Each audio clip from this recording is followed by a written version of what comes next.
Everyone friends, आज मैं आपके सामने जो ड्रामा लेके आ रही हूँ वो किसी इंटरनेट सेंसेशन से कम नहीं है, जिसकी IMDb रेटिंग है 9.2 एंड 98% गूगल यूजर्स ने इसे लाइक किया है। सो कहानी की शुरुआत में हम वो योंग वू को देखते हैं जो कि 5 साल की हो चुकी है, लेकिन ये एक शब्द नहीं बोलती। एंड डॉक्टर इसके पापा को बताते हैं कि ये ऑटिस्टिक है। इसके पापा इसी गम में इसे लेके आ ही रहे थे कि जिस घर के में किराया देके रहते हैं वो इनके सर हो जाता है कि तुम मेरे जाने के पीछे मेरी वाइफ से मिलने आते हो, तुम्हारा मेरी वाइफ के साथ चक्कर है। ऐसा कुछ था भी नहीं, लेकिन ये इसे मारना पीटना स्टार्ट कर देता है।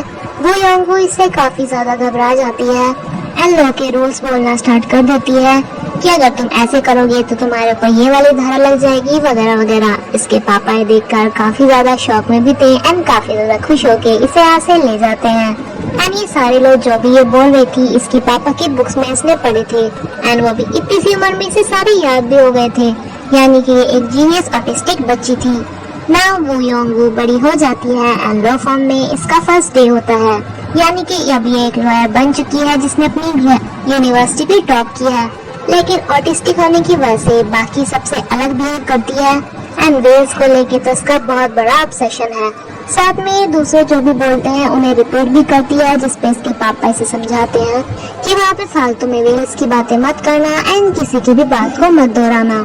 भीड़ की आवाज से बचने के लिए ये अपने एक अलग ही वर्ल्ड में खो जाती है, लेकिन जब ये लॉ फर्म में जाके ये घूमता हुआ दरवाजा देखती है तो इसका सर ही घूमने लगता है, जिससे अंदर नहीं जाया जा रहा था। इसलिए एक स्ट्रेंजर आके इसकी हेल्प करता है अंदर ले जाने में, जो कि इसी फर्म में काम करता है एंड साथ में ये इसे इसके बॉस के पास तक भी छोड़ता है। इसके बॉस के अंडर 2 और भी लॉयर थे, जिसमें से एक लड़की इसे जानती है क्योंकि ये दोनों एक साथ कॉलेज में पढ़े हुए थे। ये अपना काफी अजीब इंट्रोडक्शन इन्हें देती है, जिसपे इसके बॉस को काफी अजीब लगता है एंड ये CEO को जाके बोलता है कि कैसी आपने मुझे लॉयर दी है। बट CEO कहती है कि उसकी क्वालिफिकेशन देखी है, वो टॉपर है एंड तुम उसे कोई केस देकर देखो, अगर वो उसे ना सॉल्व कर पाई तो मैं उसे हटा दूंगी। नाउ इसके बॉस उसे एक केस देते हैं जिसमें कि एक वाइफ ने अपने हस्बैंड के सर पे प्रेस से वार किया एंड अब उस औरत के ऊपर मर्डर के अटेम्प्ट का केस लगा है। दरअसल ये दोनों वही कपल है जिसने एक बार वो योंग वू के पापा को भी मारा था। ये एक बहुत ही ज्यादा शक्की किस्म का आदमी है जो कि बुढ़ापे में सठिया गया है। इसके सर में बहुत ही दर्द हो रहा था। इसकी वाइफ डिलीवरी बॉय से इसके लिए कुछ दवाइयाँ मंगवाती है जिससे ये बात कर ही रही थी, लेकिन ये इसे फिर से सुनाने लगते हैं कि तुम तो दूसरे लड़कों के साथ फ्लर्ट करती हो। इससे बहुत ही ज्यादा गंदी गंदी गाली देने लगता है, इसके कैरेक्टर के ऊपर बोलने लगता है, जिसपे आज इन्हें गुस्सा आ जाता है एंड ये स्प्रेस से ही इसे वार देती है, लेकिन ये यहीं पर ही बेहोश हो जाता है एंड अब ये जल्दी से एम्बुलेंस को भी बुलाती है। तो ये था इनका केस एंड इस लेडी से मिलाने के लिए बॉस इसे लेके जाते हैं, क्योंकि इस केस की इंचार्ज इन्होंने वो को ही बनाया था। पहले तो इसके हाव भाव देखकर ये लेडी को लगता है कि बस मैं तो केस हार गई, लेकिन जब इन्हें पता चलता है कि ये वही लड़की है जो कि कभी इनके पड़ोस में थी, जो कि बिल्कुल जीनियस से कम नहीं थी, तो ये इसे खुशी से गले लगा लेती हैं। इस केस के बारे में जानकारी निकालते हुए वो को पता चलता है तो ये अपने बॉस को बोलती है कि उसने अपने पति को मारने की कोशिश नहीं की है, ये कोई मर्डर केस नहीं, सिविल केस है। आपसी घरेलू झगड़े में ये सब कुछ हुआ है, क्योंकि वो अपने पति को क्यों मारेगी जबकि उसकी पेंशन से ही उनका घर चलता है एंड जितने भी घर का किराया उनके पास आता है वो सब भी उसके पति के ही नाम है, जो कि अगर वो उसे मारे तो उसे नहीं मिलेगी।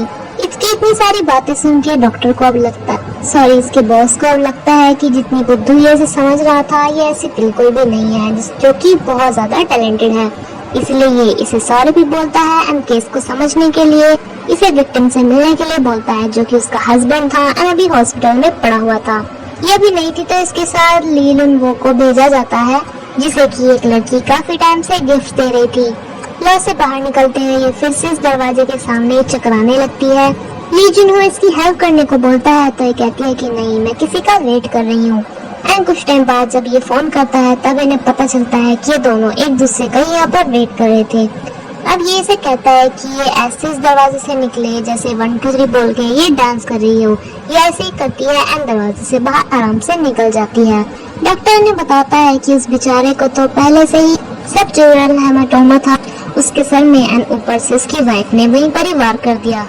तो उसके साथ तो ये सब होना ही था ना। वो इससे मिलने के लिए जाती है जहाँ पे इसकी वाइफ इसका बहुत अच्छे से ख्याल रख रही थी। ये वो गर्ल से इंट्रोडक्शन कराती है कि पता है ये वही लड़की है जो कभी हमारे पड़ोस में रहती थी।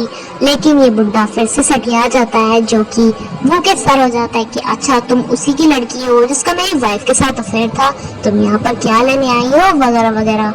इनके ऊपर जो केस हुआ था इसके बाद इन्होंने पुलिस को ये बयान दिया था कि ये उस टाइम पे अपने हस्बैंड को मारना चाहती थी, बस उनके मन में यही आ रहा था।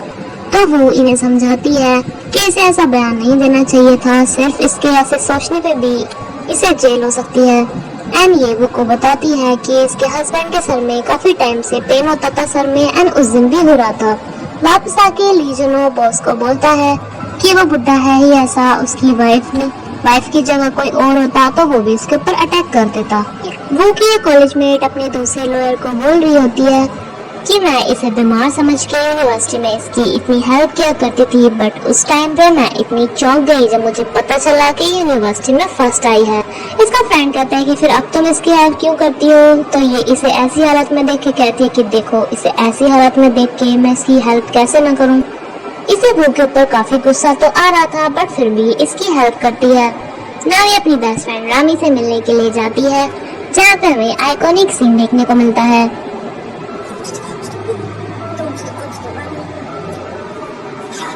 सिर्फ रामी ऐसी है जिसके सामने वो खुल के अपनी फीलिंग्स शेयर कर पाती है, एंड रामी से प्रैक्टिस करवाती है कि इसे ऑब्जेक्शन मिलर्ड कैसे बोलना है। नाउ ये फर्स्ट टाइम कोर्ट में जाती है जहाँ पे सभी अपनी अटेंडेंस दे रहे थे, लेकिन ये चुपचाप से बैठी रहती है जिसपे इसकी जगह इसके बॉस को इसकी अटेंडेंस बोलनी पड़ती है।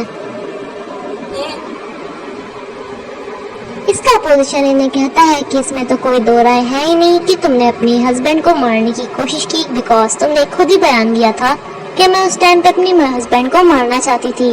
आज वो का दिन नहीं था, कोर्ट में ज्यादा कुछ खास हो नहीं पाता एंड आज का केस सिर्फ यहीं पर रुक जाता है। इसका बॉस इसे सलाह देता है कि क्यों ना हम कल को उस पेशेंट को ही यहीं पर लेकर आए, क्या पता वो ही सबके बताए कि उसे अपनी वाइफ को कोई भी पनिशमेंट नहीं दिलवानी है। लेकिन वो डर जाती है कि वो इसकी शक्ल वहाँ पे देख के दोबारा से भड़क उठेगा।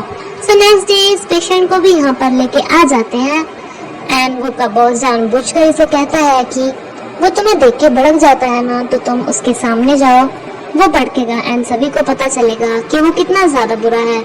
एंड इसी वजह से उसकी वाइफ के पास भी कोई चारा नहीं था। वो ऐसा ही करती है, डर डरा के इसके पास आती है एंड इसे देखते ही ये तो चढ़ जाता है एंड इसके ऊपर सामान फेंकना स्टार्ट कर देता है। सभी को पता चलता है कि किस टाइप का बंदा है एंड इसकी वाइफ कितनी मुश्किल से इसके साथ के साल बिताए हैं। इस चीज को तो इन्होंने साबित कर दिया था, लेकिन नेक्स्ट मोमेंट में ही इन्हें पता चलता है कि हॉस्पिटल में जाते हुए ही मिस्टर की मौत हो गई। अब तक तो इस बेचारे के ऊपर सिर्फ इतना ही केस था कि इसने अपने हस्बैंड को मारने की कोशिश की, लेकिन अब तो हो गया था कि इसने अपने हस्बैंड को मार दिया। और इस सब का जिम्मेदार वो अपने आप को समझ रही थी कि अगर मैं इस केस को न लेती तो शायद ऐसा ना होता।